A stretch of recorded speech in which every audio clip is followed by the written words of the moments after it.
Elena Danaan. Hope I pronounced your name correctly. Welcome to Nature of Reality Radio.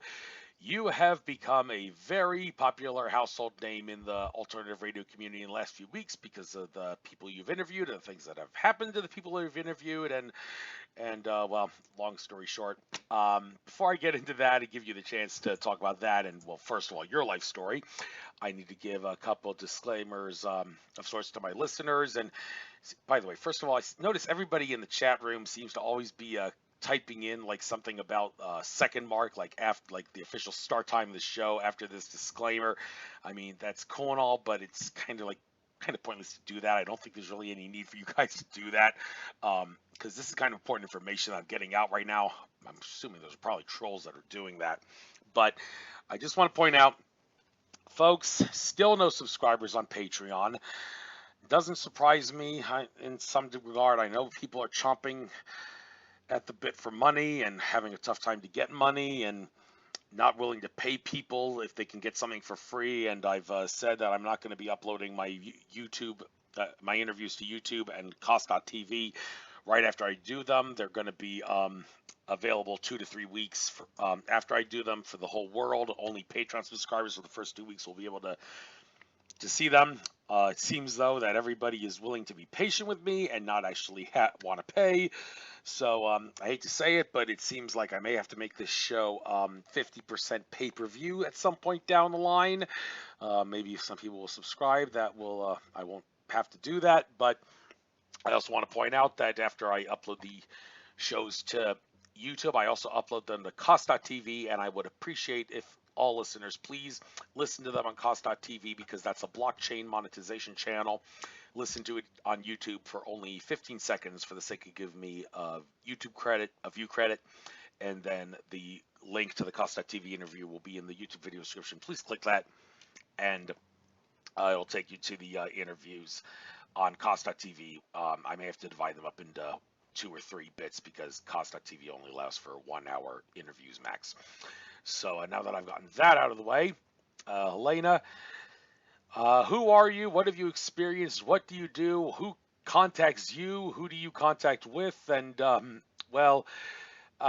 lot of people have heard about you, I'm sure, because of the things that have gone on recently. But before we get into that, I really want to ask what's to do with you and what you've experienced and what you do and what you've witnessed, and then we'll get into that other stuff. So why don't you play the role of primary source and talk about all the stuff that you've seen and experienced in your life that causes you to do the stuff that you do right now. You've got the floor. I will put myself on mute. I will shut up. I don't have Alex Jones-itis. I do not interrupt my guests, so you've got the floor. Thank you, Andrew. Thank you for welcoming me on your show. It's a privilege and honor. Thank you very much. My name is Elena Danaan. People start to know me now. I am an experiencer and contactee since the age of 9. I was abducted by grey aliens from Zeta Reticuli and saved in the process, rescued by people from the Galactic Federation, some humanoids, Nordic type humanoids from different origins. And they rescued me. They healed me and they brought me back home. And since that time, I kept contact with them all my life. It was very sporadic. It wasn't continuous contact. So sometimes they would come and take me again on board their ship and show me things, teach me incredible things as well, and they show me a map of the stars with the different alien civilizations in it. Things like this. They showed me as well aerial views of Area 51, which is very funny because when they showed me that, I was 16 years old, and now I'm 51, and I've been approached by retired military from Area 51 who gave me an interview because he felt the moment was time to tell what he had on his heart and couldn't tell before. And he passed away 4 days after the interview. But that's a whole story. So now I still have contact with my friends and protectors, and trying to share this with the world. I wrote a book telling my story of my abductions, and also a repertoire guide of alien races, different alien races that are involved with Earth, with the history of Earth, and actually what's going on now, benevolent and malevolent ones. There are 110 races in this book with my drawings. So I had these images. Why was I able to draw them? It was because these information were given to me by my protectors, and the pictures, I never seen 110 different aliens. It was pictures sent to me by telepathy, where while we were in contact, they were sending me the picture, and I was doing a quick sketch and then better drawing later, and that has happened like this. I've written this book in 4 months because it was under pressure, because of course when you prepare to disclose all these things, you need to be quick and safe, and that's it. So I survived this, and well, now I keep on sharing all I know, and here I am. So here we go. Awesome. And I guess we'll get out the things that were discussed with the people that you talked to recently before we get into some more of your experiences. But lots of people have, of course, heard about this Area 51 dude who you interviewed, and then the next day he was dead. Was he murdered, or was it something else, or was it because you interviewed him, or, well, if the information that he gave you is really important, then by all means, I think you might want to regurgitate his info and spill the beans on this program and reveal what the things that he had to say, for the sake of making sure that people who haven't heard it already get to hear it now. So what is the whole deal with that? What exactly happened? What was the info that you think may have gotten him killed, and all the rest of it? You got the floor to tell us everything about that. Well, his name was Stefan Chua, and he contacted me because the infos I disclose in my book were matching perfectly his memories of Area 51. So we corresponded by email for a long while during months, and he was telling me that he was a retired military, and he was telling me that he knew a lot, and he was very sick because since 20 years he was attacked. They had tried to silence him, and he survived. He was very tough, very, very tough. He was a super soldier, and very resistant and determined. But well, he felt the moment. He couldn't, the moment was there, and he couldn't hold on any much longer. And it was a relief, the end of 20 years of suffering, of torture, because he was attacked very, very regularly. So he asked first someone, I can't tell the name, but someone is important in the ufology. And this person told him, well, if I help you to disclose your story, you know what it implies for you. Please think about it, because, well, it's. And this person afterwards phoned me. That's how I know this. And this person said to me, he said, if you had said no to Stefan, he would have found someone else and someone else until someone is brave enough to bear this burden, So Stefan knew I was well protected. So that's why he picked me, asked me rather, because he knew about my protectors. He knew, and I was safe, and touch wood, I still am. So what happened? We did this interview. Well, we didn't speak during 2 months, and then afterwards, 2 months later, he suddenly one day sent me an email. He said, let us schedule for me an interview on YouTube. I'm ready to speak. And I went, wow, are you sure? wow. And he said, yes, yes, yes, I really want it now. So I sensed a kind of emergency. So we recorded this interview on Zoom Friday night last month, a Friday night. He was very happy with it. 2 hours interview that is on my channel. And at the end of this interview, you could sense a feeling of release from him. A burden was gone. I said to him, well, I'll wait. I need to edit it and hide your face and put pictures and stuff. He said, yeah, but be quick. I said, okay.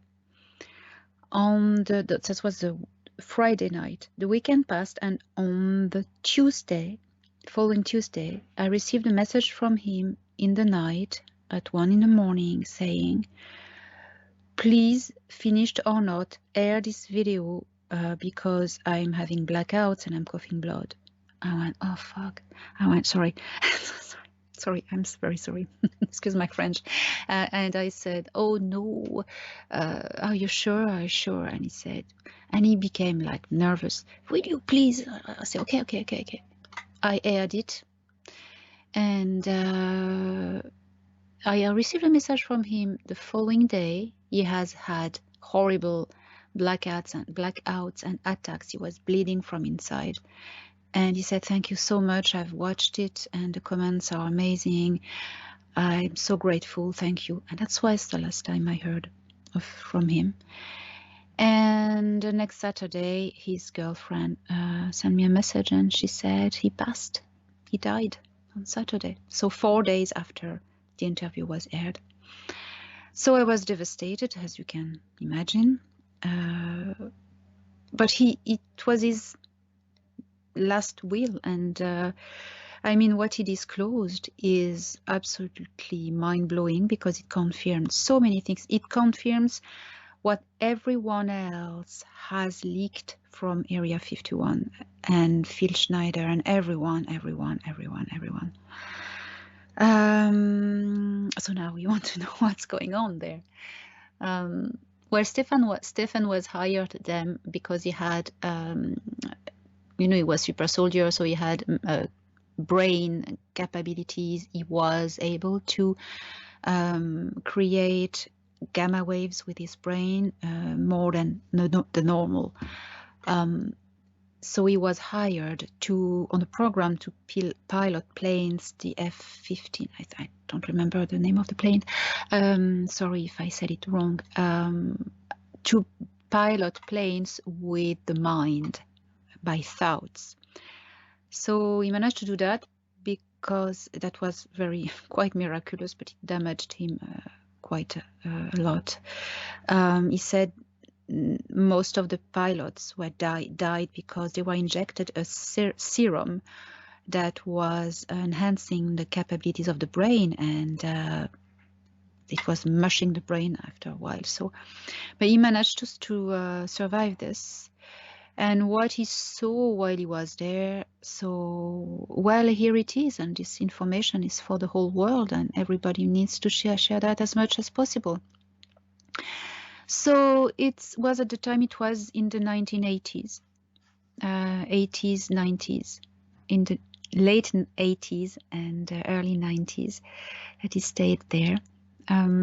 There are aliens there, of course. There are 3 main races of aliens working with the military, but especially the secret space program.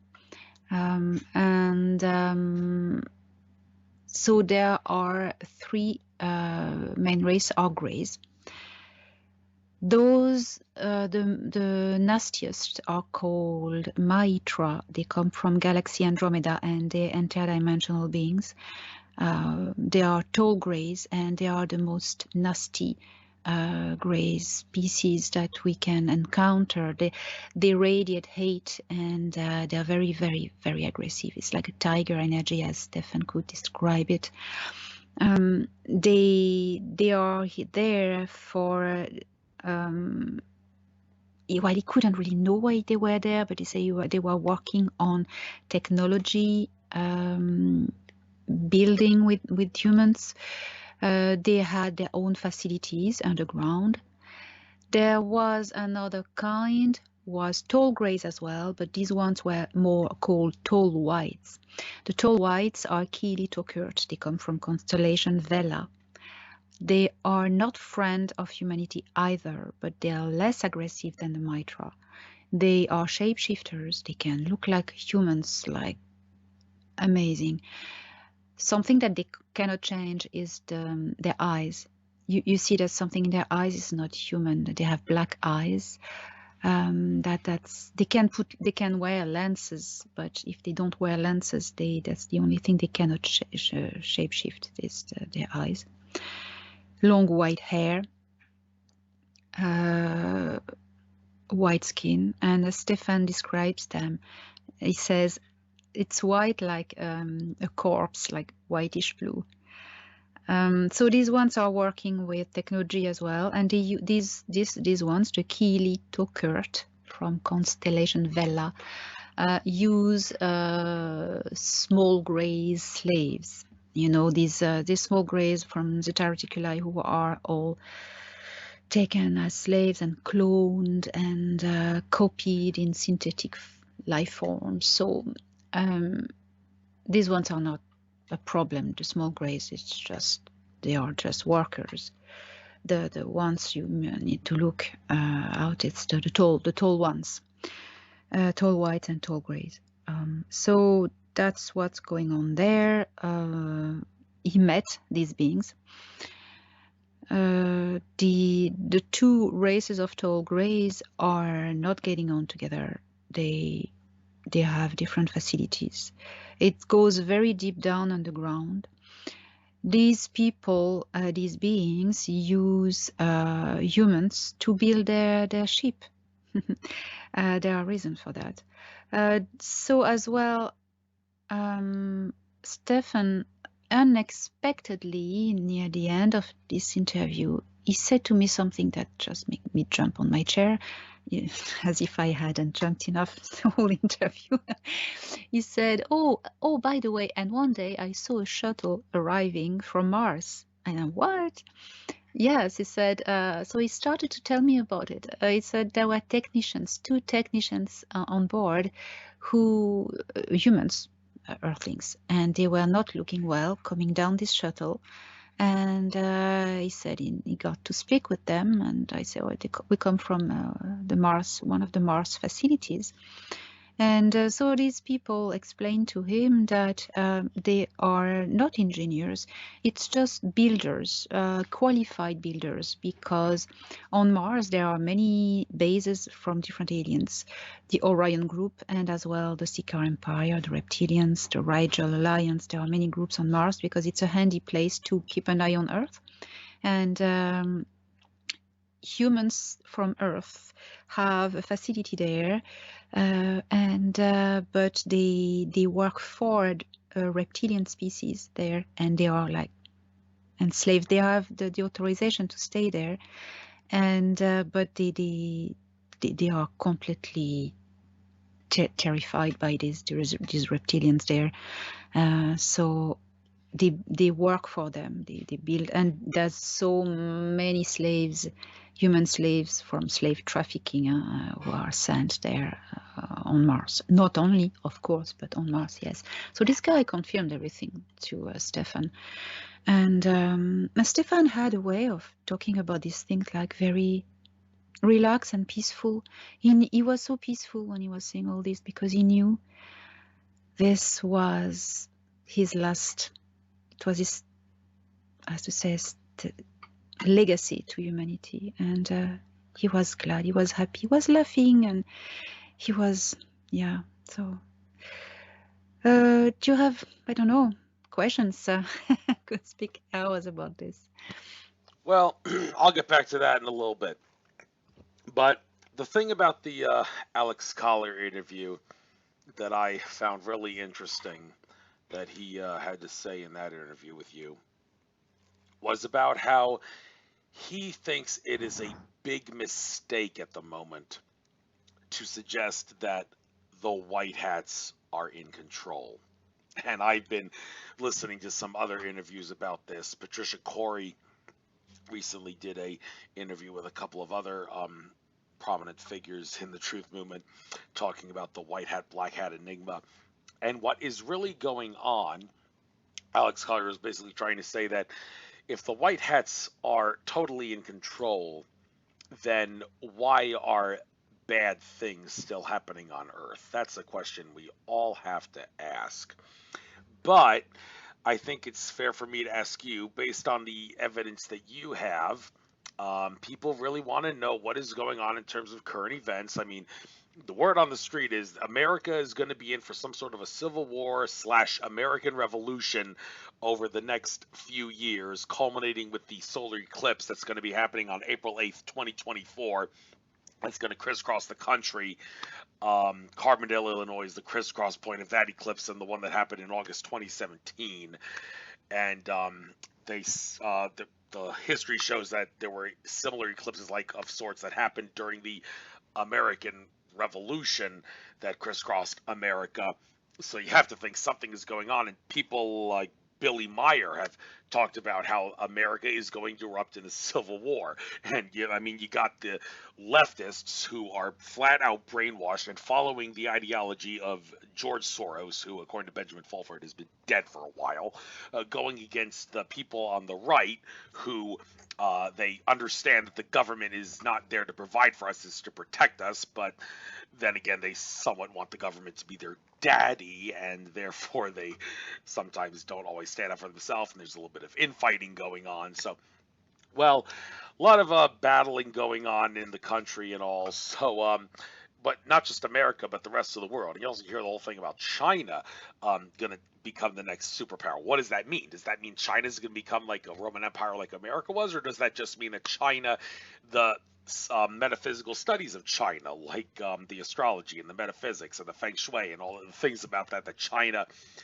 was known for, that Western science destroyed, is actually going to become more popular? I'd like to think that's what it actually means when it says Chinese stuff is going to become more popular as the time goes on. So, well, I'm babbling a lot here, but as far as the next few years go, what do you see regarding the white hat versus black hat enigma, and what is really going on in the world right now? Well, listen, I'm not very skilled in talking about politics, and I don't know. All I know is what's going on with the extraterrestrials and the future they showed me. So of what I know, things are, we were living in a world and we thought it was a peaceful world and everything was fine. Everybody has its little comfort, but in fact, the paint is falling off the wall now, and we see what's behind. The curtain is just falling apart, and we see what's really going on, and that's what is needed for our awakening and our growth and development and evolution. We needed to get out the illusion, and that's what's happening. The illusion is just being teared apart. There are many people who lead this movement, many movements on Earth, but as well we've been helped since a very, very long time by allies from other worlds. I'm speaking about the Andromedan Council and the Galactic Federation of Worlds, the Council of Five, and a few more little structures, but these are the three main ones. The Galactic Federation was warned by the Andromedan Council a little while ago, a few decades ago, that on Earth, in the future, Earth would be in trouble, because from Earth would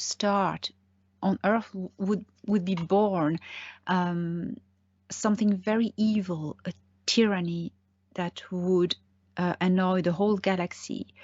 And this is what is being brewing and has been created with, all the cabal and the stuff. But this is allied. Us on our own, we're not very dangerous.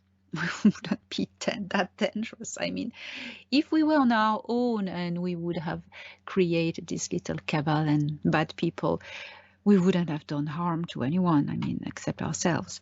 But the thing is that we are allied and used by extremely powerful and extremely malevolent extraterrestrial groups from Orion and from Alpha Draconis. And these two groups, main groups, are really brewing something with the malevolent earthlings. And you know, this association has already bases, as I was saying, on Mars. The moon, there was, now it's liberated, but on as well in other star systems, you know, like Altair and Aldebaran.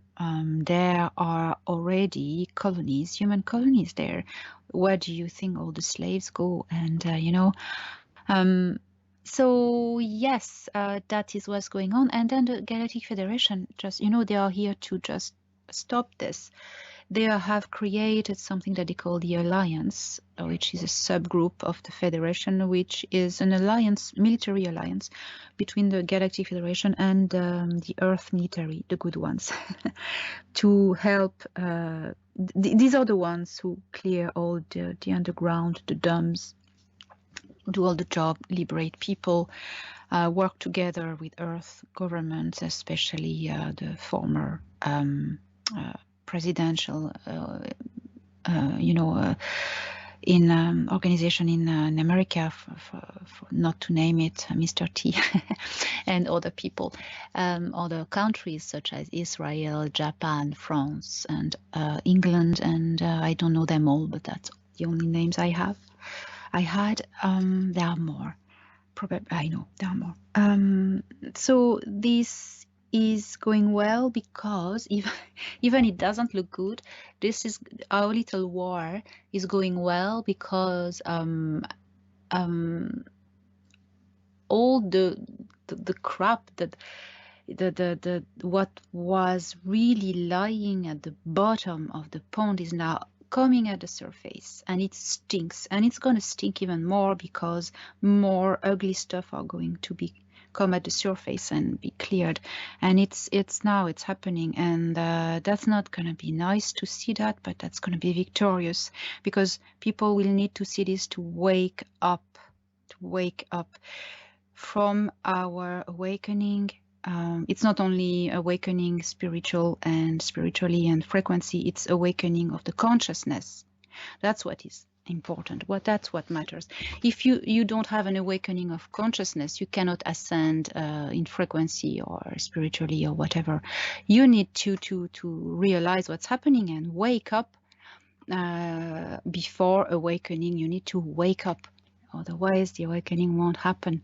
That's what these ET allies are doing. They are waking us up by showing us what was there, and we couldn't see it because it was hidden. So it's gonna get more messy, but it's gonna get better afterwards. We just need to be brave. Refuse fear. Refuse anything that scares us. Calm down, gather within ourselves, find peace within, and just connect to our inner peace, our inner being, and be still in the storm.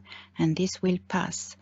But we need not to be assimilated. If anyone has watched Star Trek, New Generation, watch it. Especially the episodes with the Borgs. It's absolutely describing what the New World Order wants to do with us. So refuse to be assimilated. That's what I would say. Yeah. So here we go. Okay, and Collier did mention something about the illegal immigrants in the interview he did with you, and that's been very prominent over the last few years with the way they're trying to put illegal immigrants into countries, not just in America, but also Europe and many other countries as well. And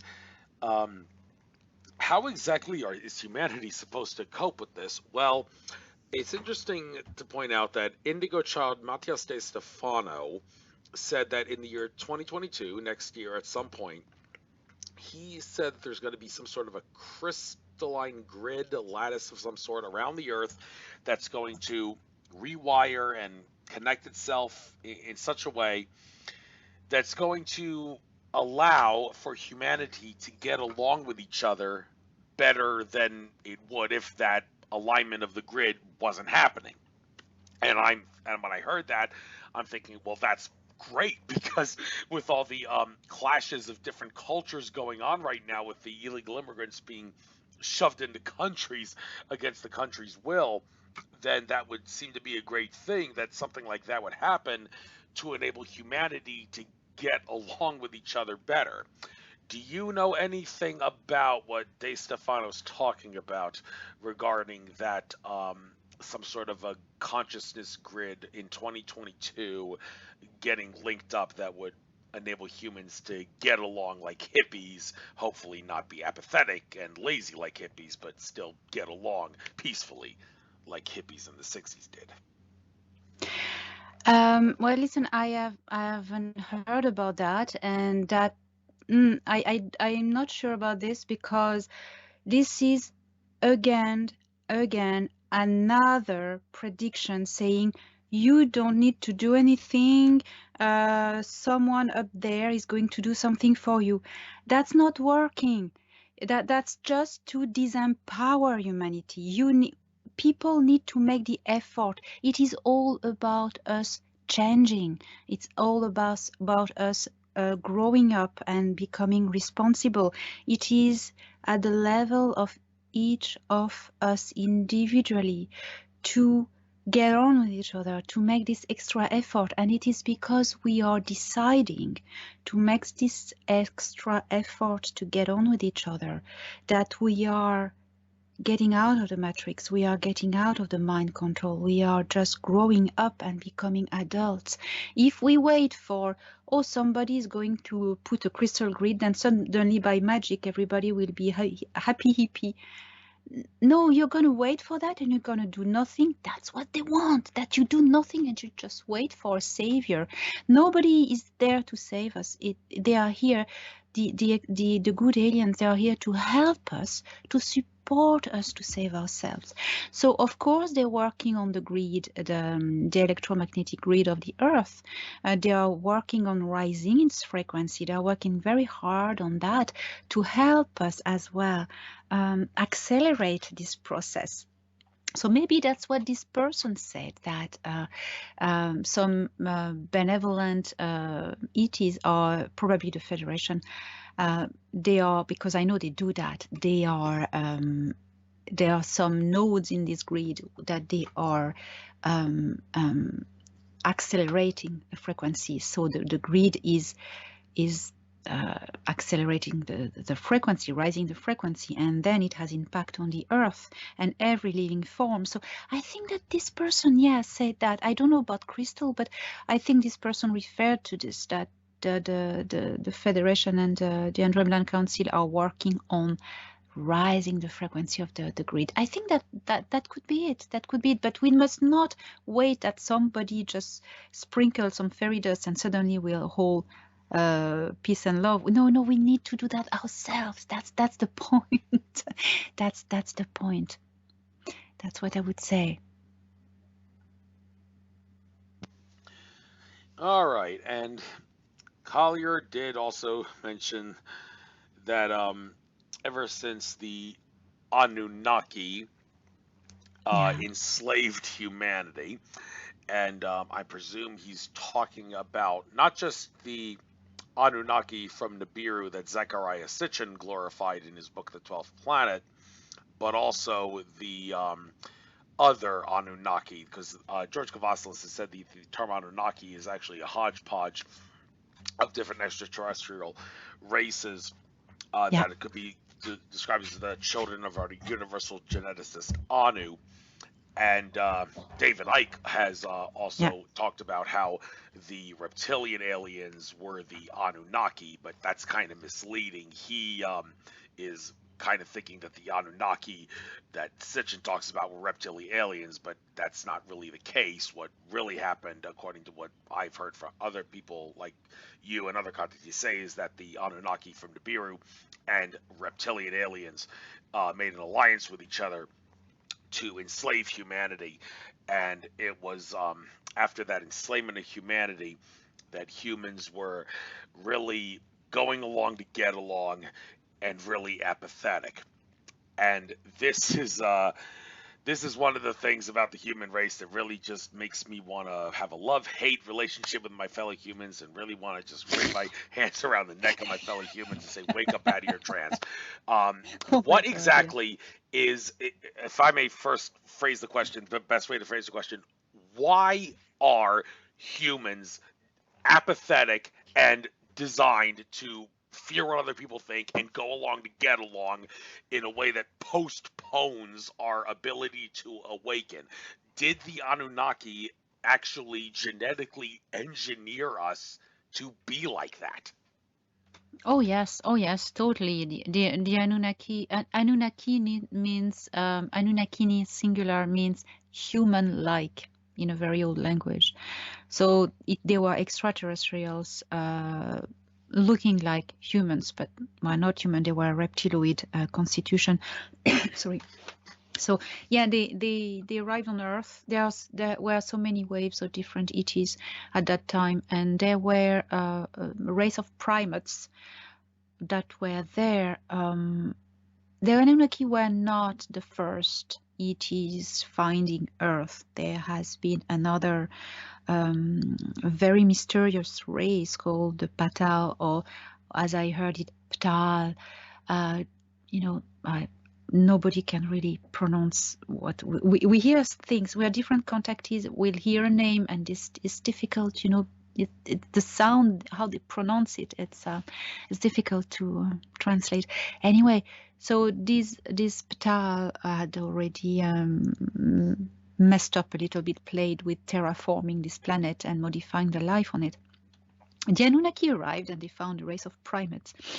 And they arrived here to mine different minerals, do different things. And they say, wait a minute, these primates, we're going to enslave them and make them work for us. And then they thought, oh, we're going to make them more efficient. We're going to breed them with us. And with different other races, we have the genes with us, we've taken. And they start to play with our genetics. They created different strands of humanoids, first humans, and they just enslaved them to work for them. But then they knew these humans had a potential, an amazing potential, and they didn't want these humans to grow and to evolve, to become superior than them, because that's who we are.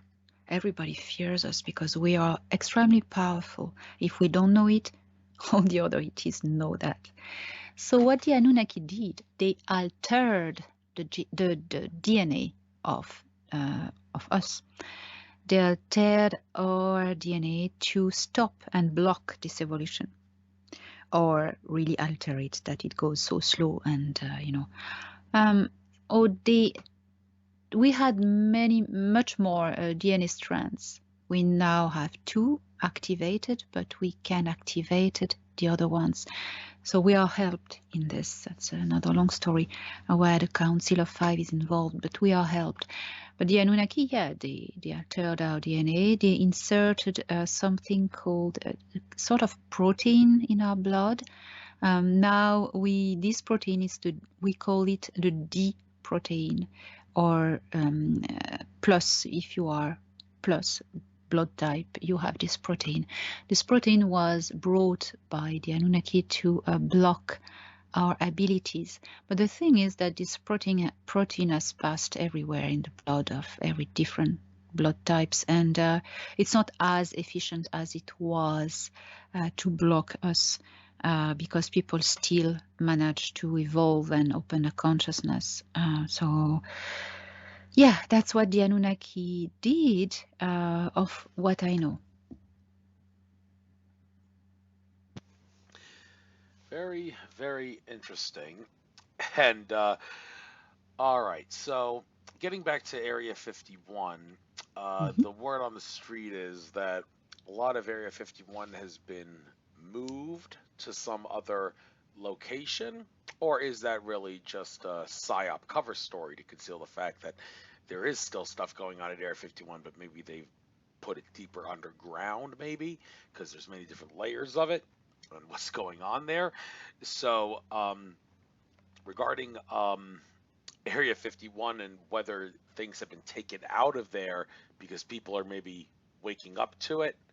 Do you have anything to say about that regarding stuff being moved from Area 51 to other Well, places? from my after my contact I got that upstairs, um, he he told me that yeah, operations have been going on lately in Area 51, and that effectively some greys have moved to other locations, but there are still stuff going on there. There is still something, but in conflict at the moment. It's been cleared. It's not over yet, but effectively, I can confirm I have the same information that many things have been moved to other places because they were smelling the smoke. So, a lot of experiments. You know, it's more, as my friend Stefan Chua was saying, the super soldier, he said, Area 51, it's not really about human experiment. He said, unless they didn't tell me and it was deeper underground, but it was, he said, Area 51 has always been retro engineering and technology, all about building technology and spacecraft and things like that. So all these prototypes, they've all moved the prototypes somewhere else, in the desert. There are in other facilities not to be found. You know, so that's what I know myself. All right, and one of the things about humans being able to handle the truth. Now, this is a very controversial subject, and a couple things that I think need to be pointed out. You know how back in 2020 of March and April, when the whole virus lockdown thing started, David Wilcock was talking about how there was going to be like three separate showings on TV of an 8-hour program showing everything that revealing all the truths, like basically one of David Icke's 9-hour presentations without David Icke exposing all the info, like what's really been going on around the world and what's happening. And that never happened. And David Wilcox said, well, we need to be able to put our kids to bed at night. And that made me do a double facepalm when I heard that, because to tell you the truth, I am getting sick and tired of Yeah. people saying that we have to keep postponing the release of information because humans can't handle the truth. And I hate to say it, but my last guest on the radio show actually did say that while Nyla Nugent may be kind of mistaken when she says that people may commit suicide when they hear about all the child trafficking that's been going on, she did say that there's a good chance that a lot of humans on planet Earth are going to suffer strokes and heart attacks when they hear the disturbing truths about what's going on. Is that really the case? And if it is the case, then what kind of remedy are we supposed to give to these people who are so lost in a trance that the truth will cause them to almost kill themselves, heart attack or stroke wise, when they find the truth out? Yes, I understand, and so we will know the truth. We will know, but we need to be patient. The truth will come when we will not be in danger anymore. What we need to do, and this needs to be really understood by everyone. It can seem a bit dull what I'm going to say, but we need to keep our frequency high. This is extremely important to keep a high vibration. If we see disturbing things, it may bring our vibration down a little bit or too much. This is not the moment. The moment will come where everything will be seen. Everything will be seen. This is really going to happen. When, I don't know, but it will, but not now. We need to get out of danger. What is danger? Danger is this deep state still broadcasting low frequency mind control waves from devices on Earth, from satellites, and they keeping our vibration locked down by fear and control. For us to see what's going on, if we're going to see something shocking, we're going to lower our vibration again even more, and we are going to get even more controlled and locked and assimilated. Once we will get rid of all the dark controllers, and there will be no more dangers, yes, we will see everything that was going on. It will be super shocking, but we will be allowed to just roll on the floor and cry and oh my God, that's so horrible. And yeah, it's fine. I mean, we can handle that, but not now. Not now. Now we need to keep our vibration high, the highest as possible, peaceful and strong and aware, and that's the challenge. So that is why we cannot afford to be shocked emotionally now. It's not the moment. I hope you understand. Yeah. Well, yes, I do understand that, and it's going to be a tough ride down the road regarding what's going to be coming out, but. Specifically this month, there's a lot of word on the street that something big is going to happen this month regarding Yeah. some sort of a Red Sea moment that's going to be happening like April 23rd to the 26th time frame. And how interesting that in the Suez Canal, Red Sea area, there are ships Oh my being God. clogged up right now, and they are said to have child trafficking and human trafficking cargo on those ships. So, do you have anything to offer regarding this Red Sea moment in April and what it exactly is about? There are many operations going on all over the world. Key operations, secret operations. I don't know about all these operations because it would be dangerous that someone knows about it. Because if I knew about it, I can be mind controlled and probed. My mind can be probed sometimes, and so it's not safe for me and for my friends. So yeah, about what happened in the Suez Canal. Yes, these are again operations from the Alliance.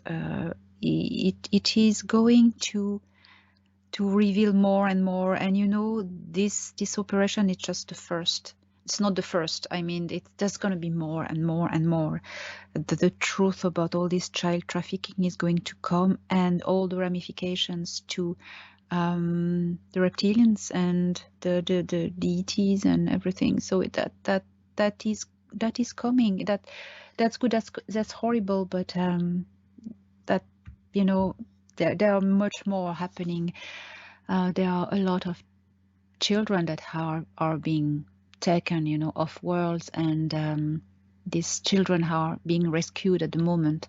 I know I've seen things on the one of the stations of the motherships of the Federation where the children were rescued and healed, and also on Earth. It's happening everywhere. So many children I know, but adults as well. So the children are, well, it's very very harsh to tell about it, but they are served as either food or either for adrenochrome and sold as a currency by the Sikaar and the Sikaar. The Sikaar are the reptilians. Yeah, I don't know much more than that. That's all I know. Yeah. Well, regarding the the C card, there is Alex Collier did say when he was on a Goldfish Report interview back in late 2019, I think it was. He did actually say that he used the word overlords. He said the overlords are gone. And then he said, I see great things for humanity in the coming future years. Of course, the pandemic that we are in kind of threw a little bit of a monkey wrench of a postponement into that ability for humanity to have a great awakening. But when he's talking about the overlords that Yeah. are gone, what exactly is he referring to? Is he referring to the Draco-Reptilian sea car overlords, or is he talking about the Anunnaki overlords, or Orion Nordic overlords, or what kind of overlords, what extraterrestrial race, and where they come from, and what dimension they're from, and what their agenda is? Do you have any The, idea what that's all yeah, about? the reptilians from Alpha Draconis, the Sikaar. They are the overlord. I don't remember the name. There's a name for this higher caste that he hasn't named. Don't remember. There's a name for this caste. Yes, they have been. Yeah, these ones have been neutralized, but and now it's a bit like a panic and disorganization. So yeah, I can confirm that. Yeah. I have had the same info. Yeah. So the Draco-Reptilian overlords, they are no longer in our life No. anymore, our reality. No. But the problem is that because they've basically left a mess on planet Earth, Yeah. it's up to humanity to clean up the mess. Okay. Well, this gets into the well, okay. Are humans gonna be like, well, I'm fine with the way things are. Let's just be fine being slaves and not try to do great things, or are we actually gonna be able to like get up off our asses and put Humpty Dumpty together again and be able to actually go to the stars and do all the amazing things that people see us doing in the future? How do you see that playing out regarding Well, humanity? Yeah. first, humanity is humanity. There will always be lazy people who will rely on others to do the job. So these ones won't evolve very quickly. But this will not be the majority. Globally, the future I have been shown globally is that we are winning this war because humanity just wakes up and says it's enough. There is going to be revolutions. It's going to become messy for a while because the more people have been waiting to wake up, the more intense will be this rebellion everywhere on the planet. But that's what our good allies await from us, that we rebel and we say, no, I do not consent. I will not be assimilated, if you know what I mean. So yeah, the future will be our victory. All these greys and reptiles, they will be gone. The planets will be ours again. And at this moment, we will know the truth, what has been going on. We will know everything. That's going to be super hard, but that's coming. And the future, we've been stolen a century technologically since Tesla, and all this technology is going to be given back to us, of course, when all the cabal will be dismantled and the bodies gone. All that has been hidden from us will be given back, our due, our legacy, our heritage, and we will have this free energy. We will have all this medical knowledge that has been offered by our good allies, ET allies, but that has been stolen and hidden from us. It will be given back to us and more. And at that moment, there will be contact, open contact, and exchanges, and that will be the start of a new era for humanity. It will be the galactic era because we will officially, openly see humanity being in official contact with the Galactic Federation of Worlds. This moment, it's going to happen. I don't have a date. It's within a century. It depends on us to make it happen sooner. If you want to see that of your living, well, spread the message to wake up everyone. We have the quickest, fastest we wake up, the fastest this moment will come. This planet will be a federation of countries federated in peace.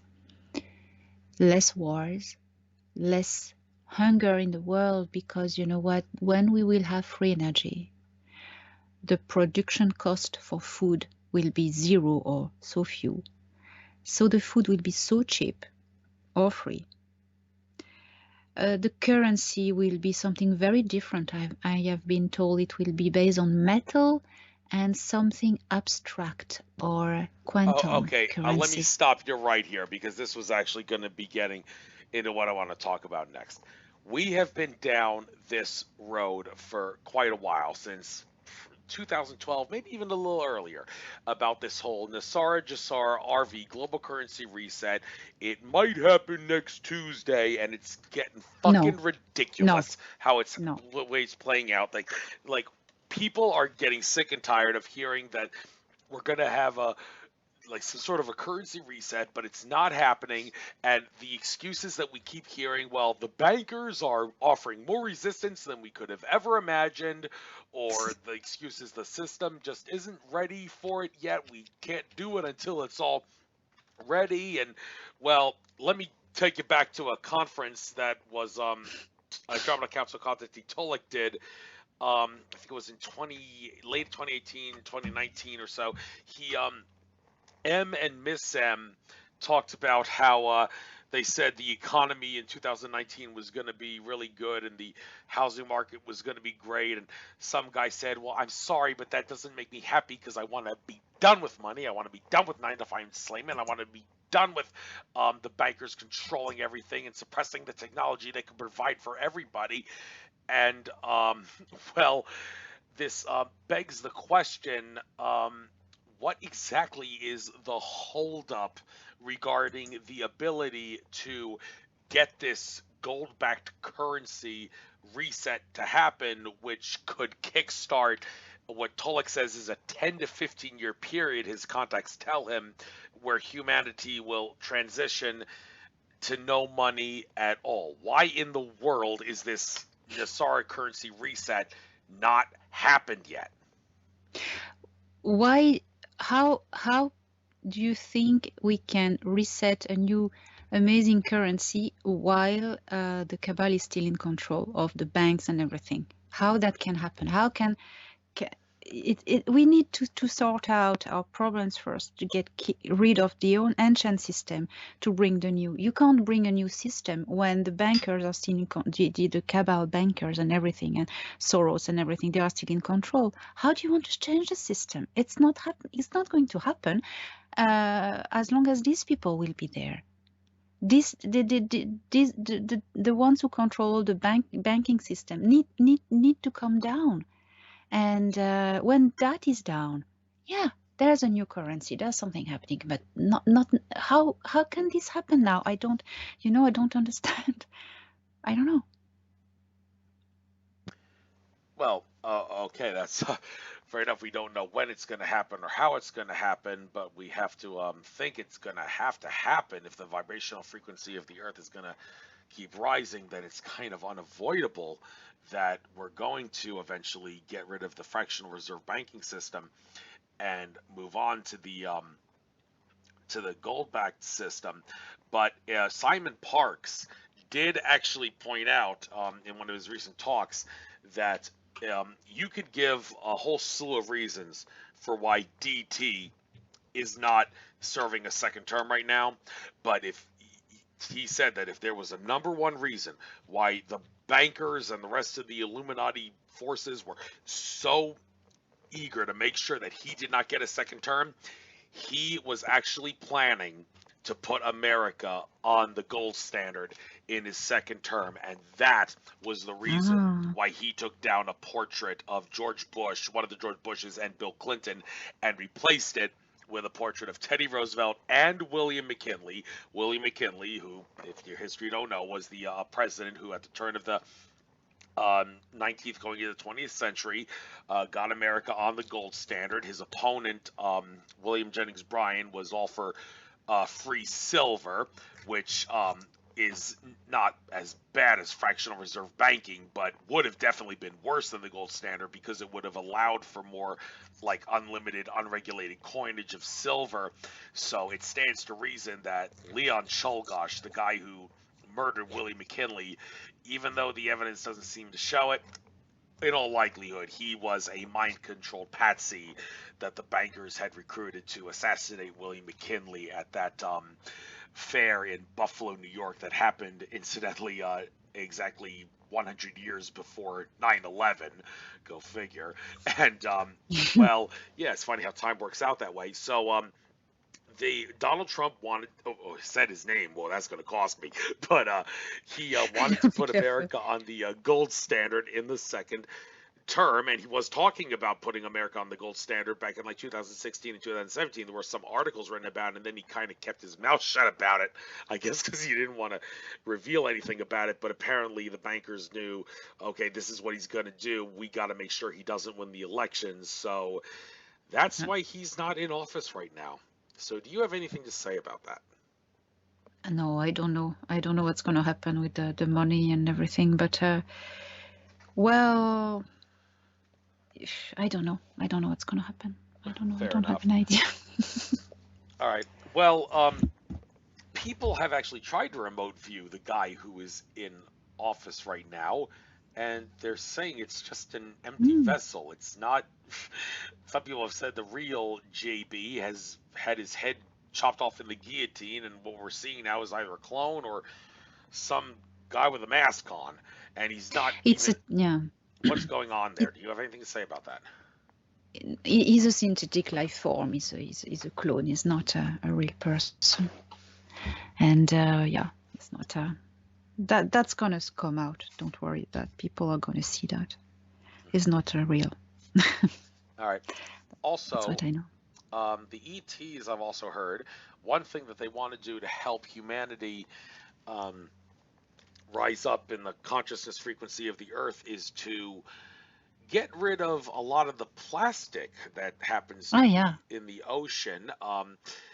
I've tried to do my part with the website oceanhero.today. They say for every 5 searches on that, you actually help make it possible to get one piece of plastic taken out of the ocean. Well, I encourage people to use that website to search more often to get plastic out of the ocean. But do the ETs have some sort of a plan to like scoop up all the plastic that's floating around in the Pacific and the Indian Ocean and the South China Sea area, and as well as also any plastic that's way down deep on the ocean floor? How can they get it out of there, and when are they going to get it out of there? Because that's one of the weak links in Mother Earth's chain, if you know what I mean, that we got to get it out of there so we can not have it blocking our ascension, that stupid plastic that's a hindrance. I know they are helping. They're doing some cleaning, but they don't clean. They don't do our dirty job. They don't treat our beans. First, they're not here for that, but they want us to just be responsible, become responsible, because sometimes, okay, I used to go on the beach where I live and pick up with a plastic bag and pick up all the plastic bottles, and I went, okay, if people like me start to do that, it's great. But it's not going to responsibilize the guy who throws his plastic bottle on the beach. This guy will think, oh, anyway, somebody will pick it up for me anyway. That's not helping.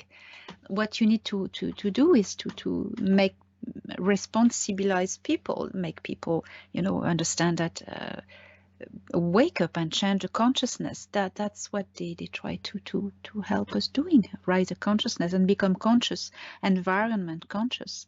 That would be the best. If they remove all the plastic floating on the oceans, we will keep on throwing some plastic anyway. There's some weird ETs taking it off. So why would we bother? You know? No, yeah.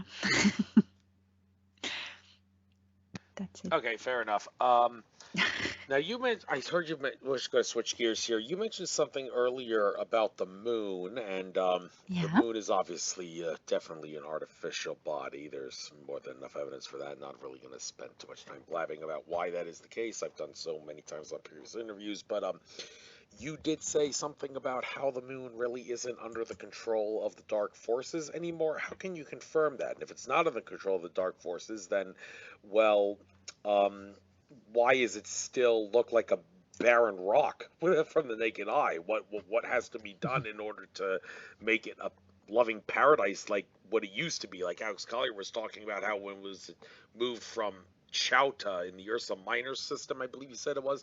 Mm-hmm. It was a much more beautiful rock than what it is now. So what exactly has to be done in order for it to become that? And who is in control of it? And really, how can you confirm the black hats aren't in control of it?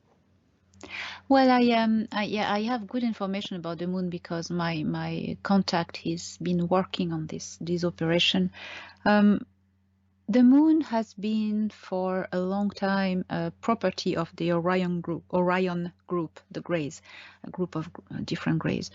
There were a lot of slave facilities there, a lot of mining facilities. The moon was used for storing slaves and dispatch them somewhere else, for mining resources and as observation outpost for remote operations on Earth. So there are still some human Earth facilities there. I know America, Russia, China, they have facilities there. They're mining resources. But all the facilities held by the Orion group of Greys have been cleared. They were all mainly on the hidden side of the moon, where everything is kind of behind. There has been weeks and weeks, I think maybe 3-4 weeks, maybe nearly a month, operations combats between the Galactic Federation of Worlds and the Orion group on behind the moon. I have seen with my own eyes some of these fights because I connect telepathically with my friend, and that's absolutely violent. And so this has been liberated. This has been cleansed. The Greys have tried hard to retake it.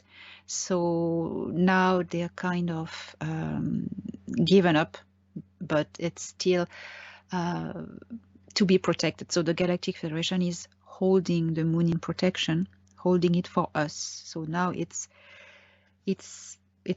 the bodies are gone from the moon, and the moon belongs to us again, the people of Earth. What we do of it, it's the concern of nobody. We can do whatever we want with the moon. It's ours, so they won't interfere. But they had to just interfere to kick out the invaders. So that's ours now. Moon is ours again. What we're going to do with it, I don't know. Up to us. Okay, well, how does Saturn play into that? Because anybody who listens to David Icke's presentations knows that about the Saturn Moon Matrix, and George Kavassilis has also talked about this, how the planet Saturn, its rings are of like a crystalline structure, like a crystal radio, a big matrix broadcasting system, and the moon played a role in that. Well, if the moon is not under control of the dark forces anymore, then what is the deal with what's coming from the planet Saturn, with the frequencies, the matrix frequencies? Do you have anything to say about what role Saturn is playing at the moment? Well, what I can say is that there are operations planned to retake control of Mars and Saturn, but I cannot say more. I don't know more, in fact. That's all. That's all I know. Yeah, Fair enough. that's all I know. So, regarding the ability for your ET contacts to travel throughout the cosmos, um, what dimension slash density of consciousness are we talking about here?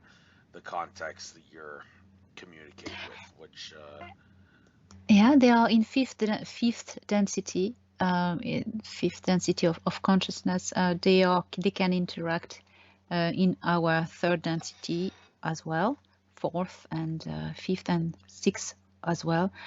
So they can be totally, they can densify to be as us. They can just walk among us if they want. They have this technology, and we will have this technology when we will reach their level.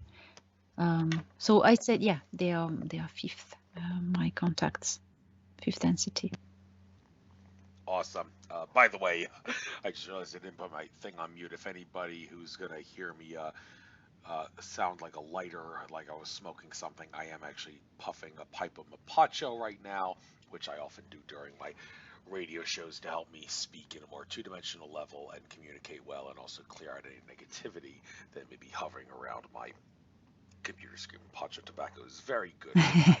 So, but that being said, yeah, some trolls are probably going to say something. Oh, he's probably smoking crack or smoking pot or something. No, it's Mapacho tobacco that I'm smoking. If that you heard the lighter flicker there. So, looking at some of your sites, some of your interviews here and radio programs, and saw what were worth talking about. Um, let's see here. Okay, the woman who walks between the worlds. Okay, Yeah. well, what are the that was done 2 weeks ago. What exactly are the worlds that she's walking between, and how many worlds are there, and how do we make sense of how that world that she's walking in intermingles with this world?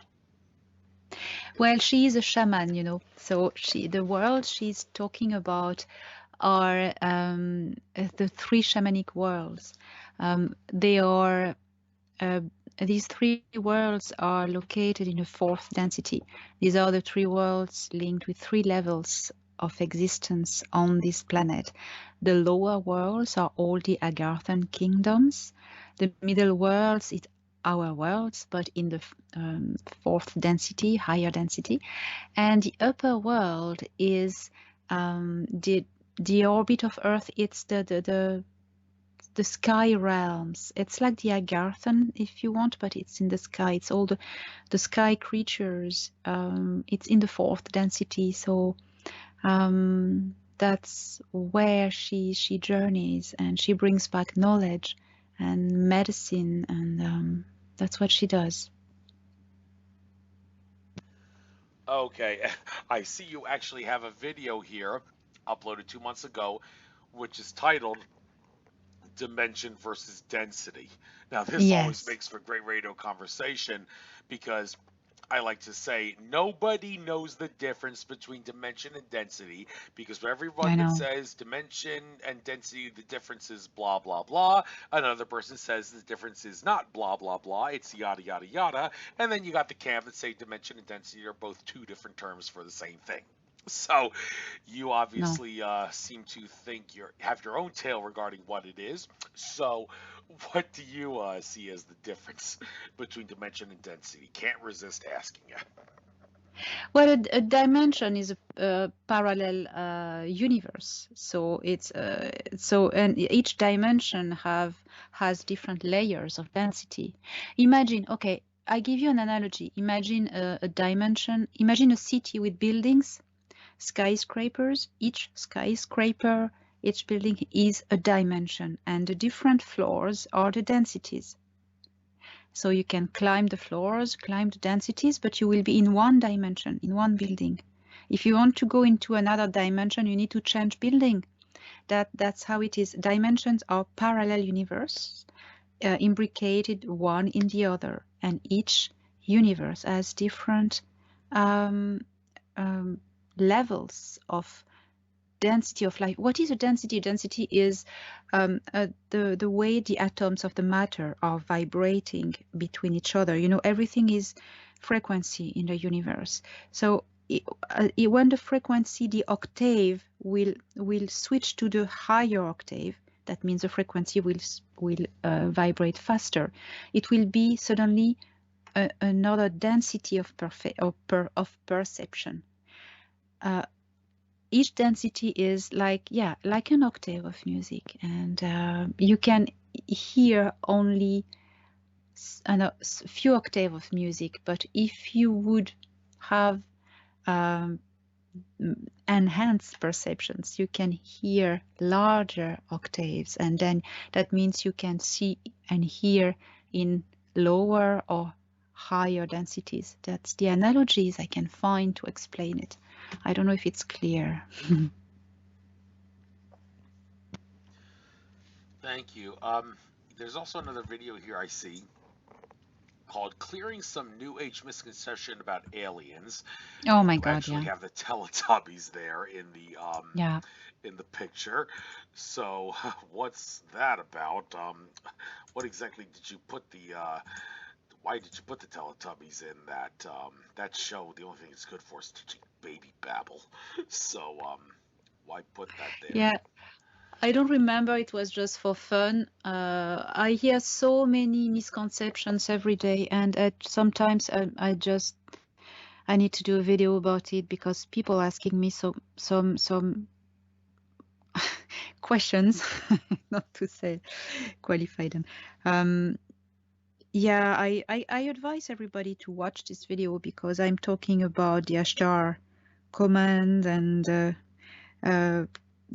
Venusians, and I mean there are many things, the flat Earth and stuff. So I advise everybody to watch this. Yeah, I'm not going to go over all of this now, but watch the video.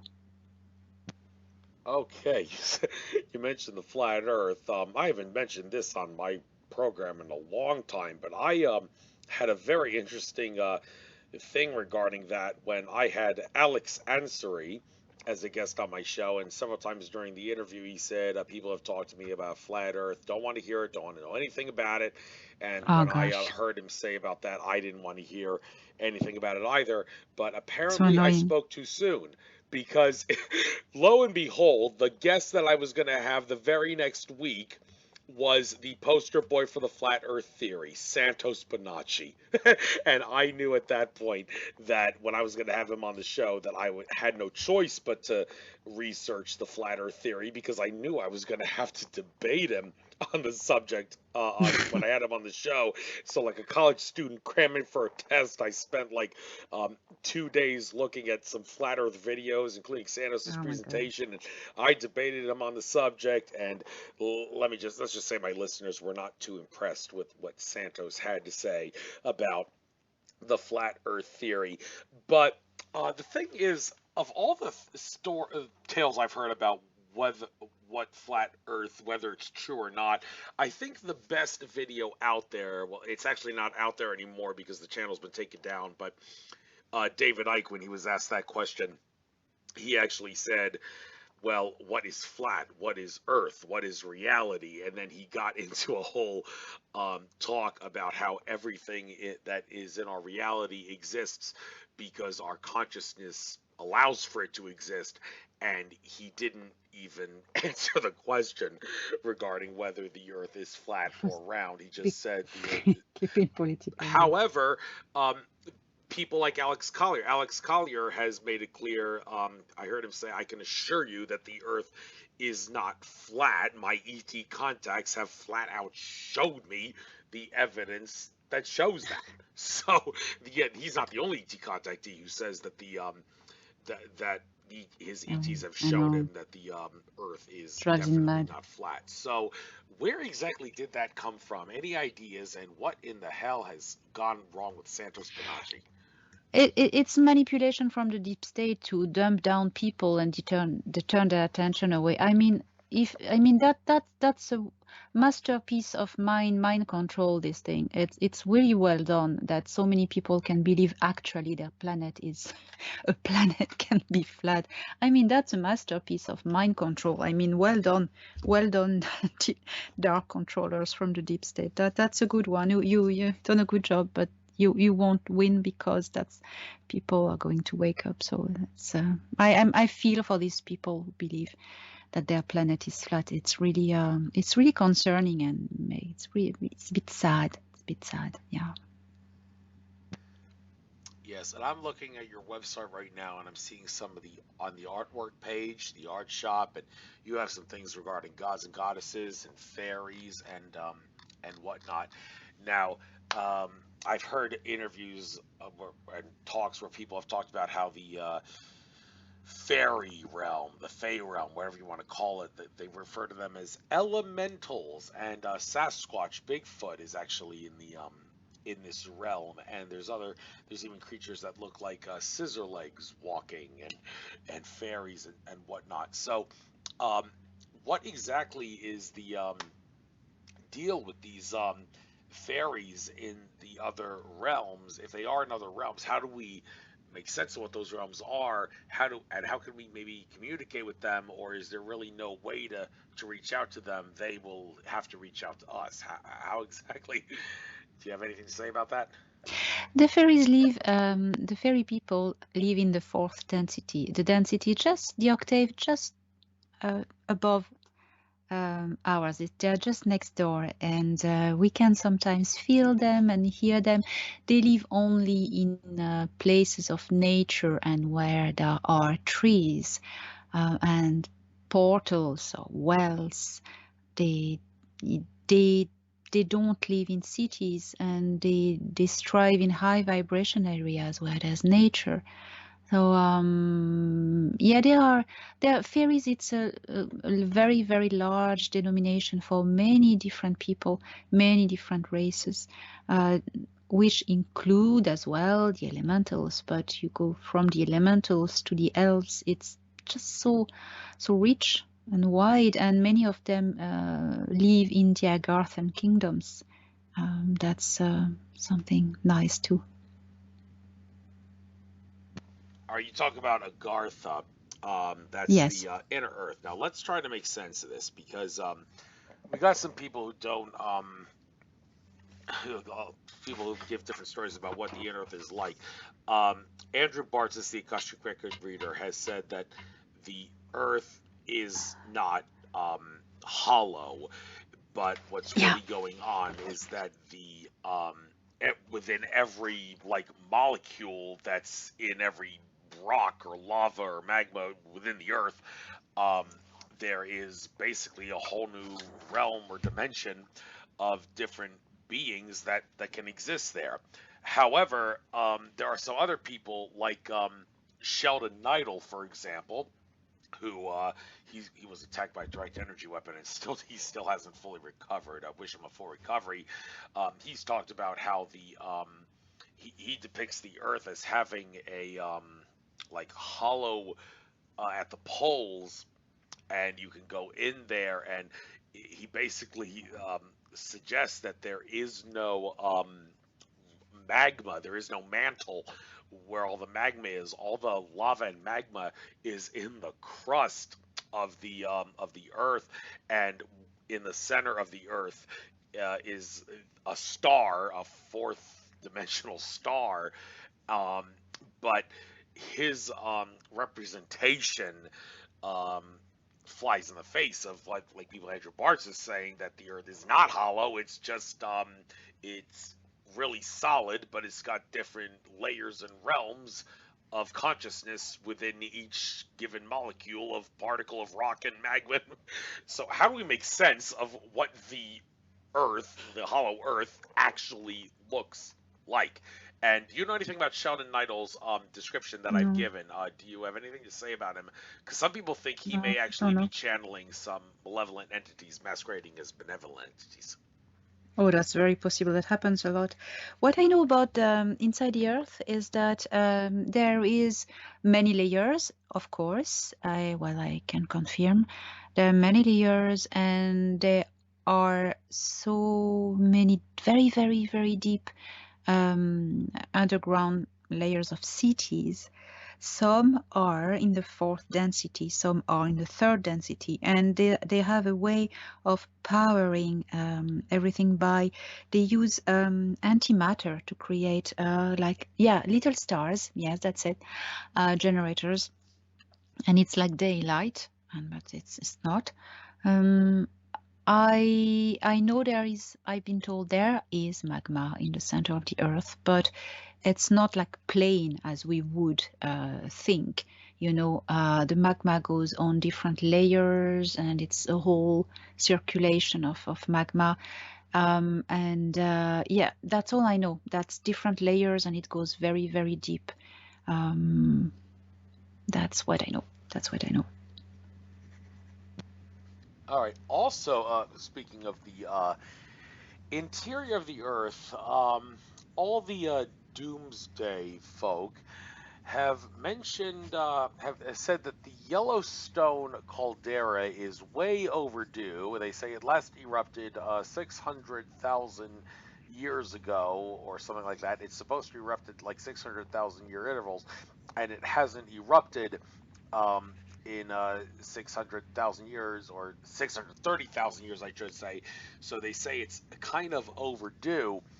But this raises the question, is there any way that humanity could use its consciousness to prevent the popping of the Yellowstone caldera, which would kind of cause a doomsday for at least a North American continent, and most certainly cause global winter for a few years around the world if it were to happen?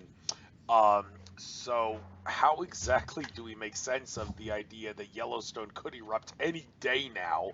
And if it is going to erupt, what can we do to keep it from erupting and causing us to all cross over as a result of a Yellowstone doomsday? Well, first, I think that we are helped in that by our good allies who maintain us alive, who have avoided us so many times, so many catastrophes, deactivated nuclear reactors, avoided horrible natural disasters. Uh, I think that's one of the points they are working on. And secondly, yes, we can do something. Remember when there were the fires in Australia, and the whole world made a mass meditation for the rain in coordination with the Aboriginal people, and it rained an hour, 2 hours later, but torrential rains, and that was not planned in the forecast. We have the power. We have such a tremendous power with the mind, with the consciousness. Of course, we can avoid Yellowstone to blow up. We have this power. If humanity, if there are, um, you know, that's something that can be done. Anybody who's listening to this, create meditation groups, global groups, go viral on internet and YouTube, and I don't know, once a month or twice a month, do every week will be nice, but it's difficult to I try to do that. It's difficult to hold people like this. Once or twice a month, global meditation. And if it's regular, it will hold the stuff down. It's working. We have this power. We can do it. And I'm convinced that's a very good idea. Yeah, and also on a somewhat related note, the idea that Earth is going to be entering an ice age in the future. I have heard from some people, including Brad Johnson and Charles Ladronis, that that is total baloney. There is not going to be any ice age in the future. And in one of my interviews with Franco de Nicola, we talked about how the collective consciousness of humanity does factor into what the climate of the Earth is going to be like. So the idea that like some people like Cliff High the Webber guy said, because um, Jupiter and Saturn are going to they're going to be aligned, and their gravity is going to be pulling on the Earth in a way that's going to tug it away No, from the sun in a way that's going to make it cooler. That's going to put us in an ice age. Well, no, that's not going to happen, no, because no, we have the consciousness no. ability to Yeah, prevent an ice age from happening. So where exactly is this ice age future idea coming from? I don't know. You don't know. I don't know. Fair I enough. don't know. Um, okay. Um, what to talk about next? Okay, you have some things here dealing with Valiant Thor. I did a interview with Craig Campabasso. Actually, a couple interviews. The first interview I did was sabotaged, and so I had to do a second interview with him, and it took a while for him to come on, but he did come on. We talked all about that. And so, is this Valiant Thor the same one that Craig Campabasso has glorified in his Stranger at the Pentagon documentaries?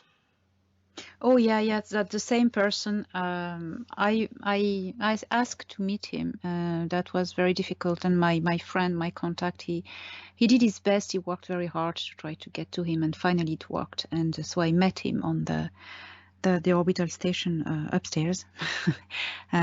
So yes, it's the same person who still lives on Nara, Venus, and he doesn't want to have anything to do with Earthlings at the moment. That's why it was so hard to get to meet him, and he is still yeah, I met him and had a little chat with him, and it was quite life-changing, because this person is a very powerful aura. He's a commander, and he still leads missions to Earth, and but he's very discreet. He doesn't want to have anything to do with Earthling, and he's a Tal race of. That's the name of his race. He told me a lot about Eisenhower, and I contacted Laura Eisenhower just after that, and we just chatting all the time about it, and it confirmed things that she knew she never told, and she knew also in her heart that her great grandfather never agreed with the Greys, signed with the Greys in 1954, and that was another confirmation. Valiant is not his real name. It's a made-up name. His name is Val, and Valiant is just an interpretation that means brave in English language. His name is Valthor, and he likes to be called Commander Val. He told me things about Frank Strange's that he really met this guy, but it didn't really happen as it was written in the book. So it was a bit disappointing to hear this. And yeah, he said that he met Valthor was here for a very important purpose, and in his free time, he was very curious to meet some religious people from different religious traditions, but not important people, just simple priests, because important people were just too much politicized. And he met this guy, the guy just had an admiration, like obsession on him, and used him to promote his religion. So that's why Valthor, he said that I'm a bit done with humans. You know. Thank you for getting into that. I see another interview here. Journey to Mars with Thor Han. Well, Journey to Mars. You actually got to see what No, Mars I looks didn't. like, or No, it was just the title of the video, because Thor Han is my contact, and I was in. It was him telling information about Mars in this video. Well, not him physically, but by telepathy contact with me. So I transmitting what he says, and there are questions, and that's what he says about Mars. So that's pretty much what I told you. In fact, it's thank you. pretty much it. you also did a video 3 months ago titled Solstice Shift December 21st, 2020. Now, this last winter solstice, a lot of people were talking about it. They were saying, like, if you thought the 12/21/2012 winter solstice was big, this winter solstice, was the big enchilada compared to that one. So, for those that are still kind of confused about what exactly happened, what was the significance of this past winter solstice, and what does it mean for the future of humanity and consciousness in general? Well, not very much. It was just an alignment of planets, so bigger pull of gravity. And the solstice is the winter solstice was a moment when it's a natural phenomenon. This happens every year, the same date. It's when the nights are shorter, the shortest, and the day. No, sorry, the night is the longest and the day is the shortest. It's an astronomical phenomenon.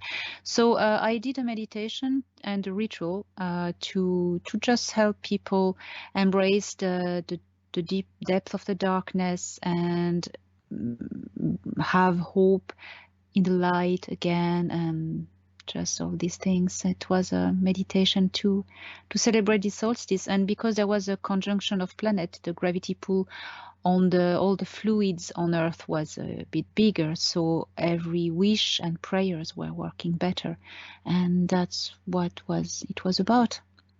That was about that. All right, so haven't quite reached the 2 hour mark, but I think I'd Oh like to yeah, bring oh this yeah. interview to a close now because doing 2 hour interviews really does cause a lot of listeners to not want to tune out. So just want to tune out. So I guess we might as well bring this interview to an end now, and I'd like to give you the chance now. Get out anything you'd like to get out, what you see for the future of humanity in the next few years, and any of your plans, what you're planning to do, any interviews you're planning to possibly do in the upcoming near future. What would you like to tell us? Why don't you close us out on a loving, positive note? Well, first, thank you very much. It was really, really enjoyable chatting with you. And what I would say now to humanity or all those who are listening, to keep your vibration high. That is the one job we are asked to do. Rise in frequency, to get out of the matrix, to not be mind controlled anymore, and that the dark side loses, because when they cannot control us anymore, they are gone. So the only way is to rise a frequency. How do you do that? By refusing fear, by refusing fear control. Stand for yourself, stand for your sovereignty, and believe in your own power. You are much more powerful than you have been conditioned to believe. So we are all the winners, and we get this. So that's my message for everyone who's listening. Rise your frequency. That's the only job you have to do. Thank you very, very much. So I guess I'll bring this interview to a close. Thank you very, very much. Pleasure talking to you. You had some very interesting guests on, to say the least, recently, and may his soul rest in peace, the one that died after you interviewed him. Not that you And had anything to do with it or anything like that, but I'm sure the info we got out was great, and the info we got out in this interview is definitely worthwhile. I will upload this to YouTube. Well, probably by tomorrow, but it won't be public until about 2 weeks from now. I will send you the link, I guess, when I do make it public for everybody, and you are more than welcome. If you did upload do a recording at your end, by all means upload this to your channel. If you didn't do a recording, I'll send you one, and you can upload it to your channel, because I want to kill thank two you. birds with one stone here. I'm sure you'll get a lot more listeners on your channel than you will on mine. So take Oh, I care. will share it. Namaste and best of luck. Bye bye. Bye bye.